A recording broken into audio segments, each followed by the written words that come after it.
Hey, welcome back to the channel. You're watching DIY for Life. My name is Dan.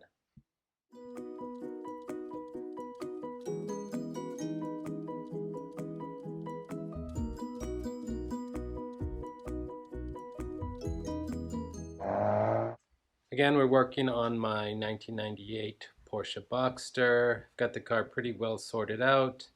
Fixed the top, put on new tires, regular maintenance, oil change, etc. And I went for a nice drive up in the mountains, some tight, twisty, steep roads, and on the way down, I cooked the brakes. The pedal went to the floor. Oh my God. So today we are going to be bleeding the brakes.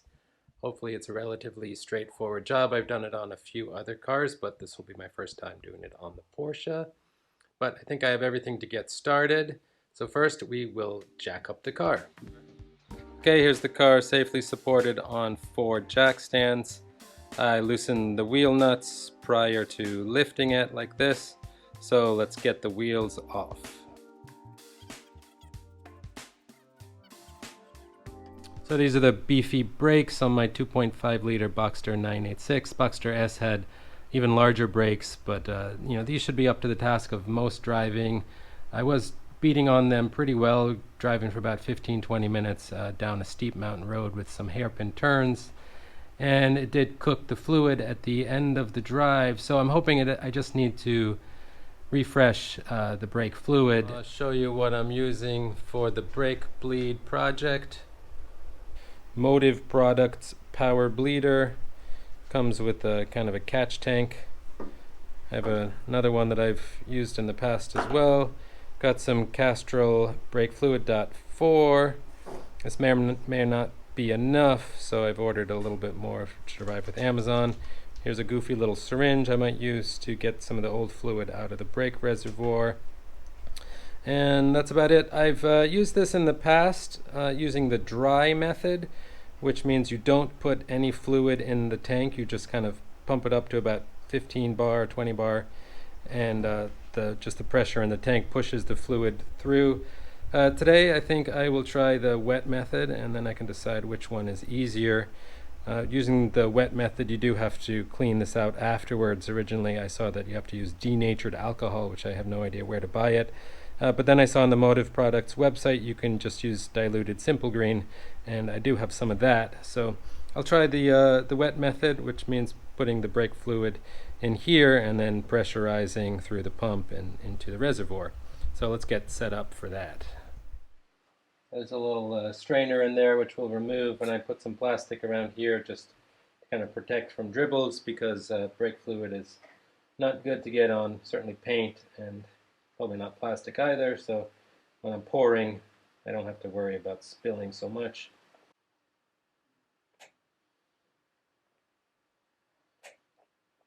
This little strainer is hard to get out of here. So here's the little filter screener that sits inside the brake fluid reservoir. It's a little tricky to get out. I did have to kind of mangle it, unfortunately, but you have to sort of pinch it and pull it out at the same time. The reason for removing it is so you can siphon out some of the old brake fluid. Okay, so we siphoned some of the old fluid out of the brake reservoir with this little syringe here.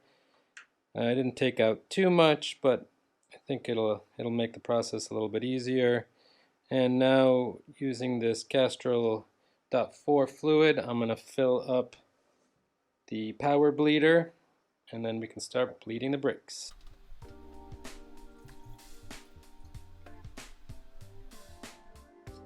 Okay, we attach the pressure bleeder to the reservoir. I'm going to pump this thing up. Make sure you have it in a kind of place where it's not going to fall.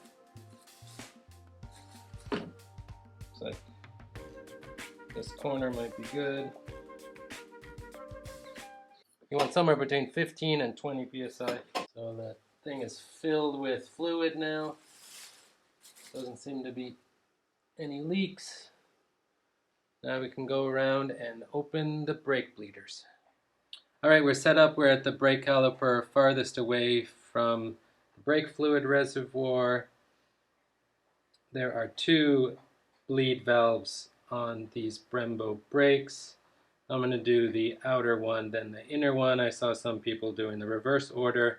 Maybe it doesn't make a difference. I think you'll get a lot of fluid through one and then a little bit of fluid through the other. But I'm going to do the farthest away first, and then I'll do the inner one. So these little dust boots need to come off.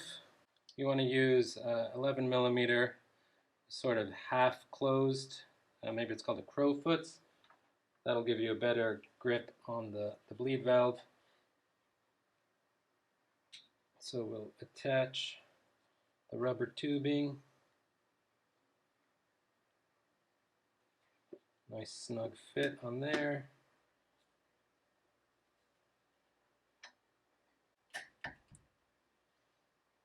Just loosen it until fluid starts to come out.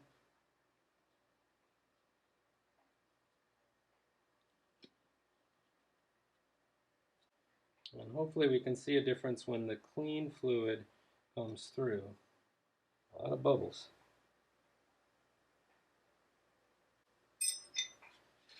Keep an eye on your bottle too, you don't want to fill it up too much. Still bubbles, still bubbles. This one should have the most fluid because it's the farthest away. It's a lot of air. Okay, we're going to have to close this off because the bottle is pretty full. Okay, so I cleaned off the caliper. Maybe I got a little bit of brake fluid on there. Just put a bit of water on there and dumped out the old brake fluid.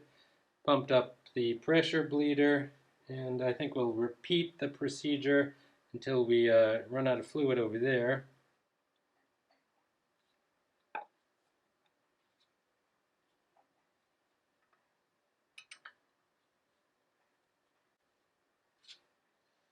Here comes the fluid. Not so many bubbles this time.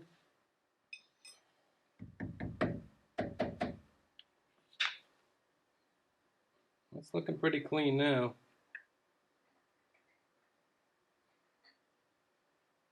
No more air. Okay, let's do the inner one.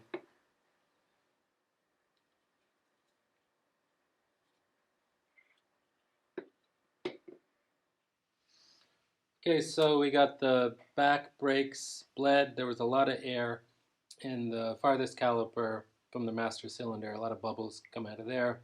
Slightly less from the left side. Now working on the right front, I added some Castrol Dot 4 brake fluid to the motive pressure bleeder, attached that to the brake fluid reservoir, pumped it up, and now we will bleed the right front.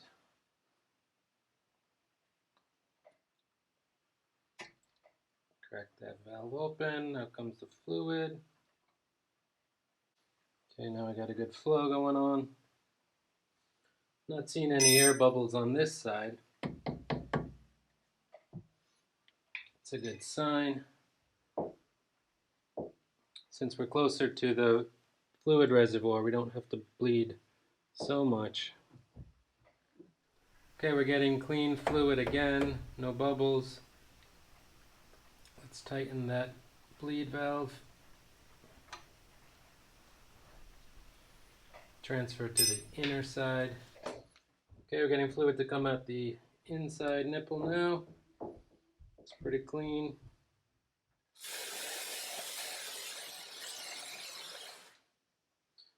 Right, just in case I spilled brake fluid where it shouldn't go, a little spray with brake parts cleaner. So I went all the way around the car, all 4 brakes. This is the last one closest to the driver. Just cracked them for a few seconds just to make sure that all the fluid was clean and there were no more air bubbles. There were 1 or 2 air bubbles in the back, so I think that's worthwhile to go around again and just totally 100% make sure that you've got clean fluid and no more trapped air in the system. So I just decided to give all the nipples one last clean before I put on the rubber dust caps, little brake parts cleaner. And that should do it for the brakes. Now I will attempt to bleed the clutch. Okay, so with a little contorting, it is possible to get the clutch bled from underneath the car. Same technique as the brakes, 11mm wrench, and the rubber hose on the bleed valve. There's not a lot of space to loosen and tighten, but it doesn't take more than a couple minutes once you kind of get situated under there. So, job done. Let's get out from underneath the car and see what the brakes and the clutch feel like.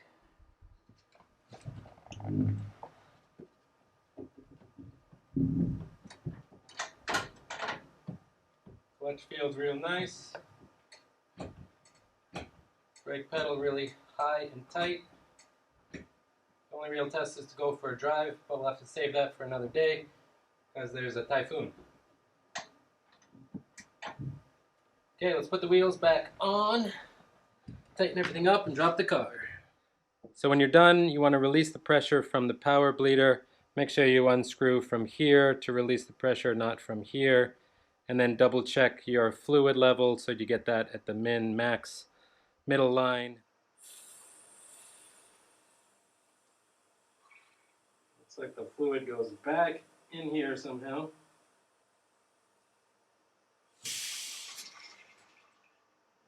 Okay, so that's released.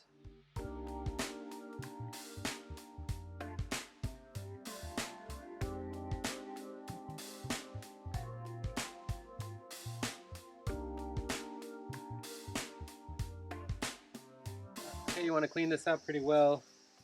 You can use diluted simple green and some water and just flush the stuff through.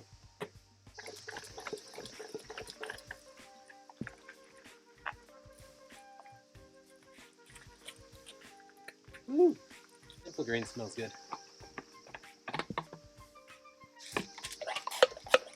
I'll let this air dry somewhere.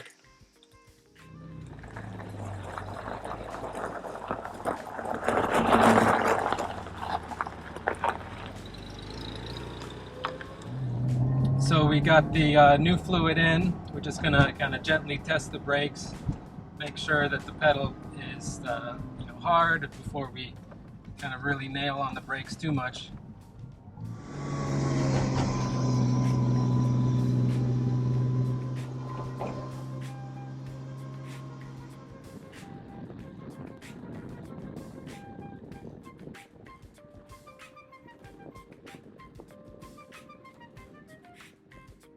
Okay, so we got the brakes all sorted out and for a nice drive up in the mountains as we like to do, and have no problems at all. Pedal is still nice and hard after some good few minutes of hard braking. So brakes are bled, brakes are tested. I hope you found this video helpful. If you do, please give me a like and a subscribe, and I'll catch you on the next video.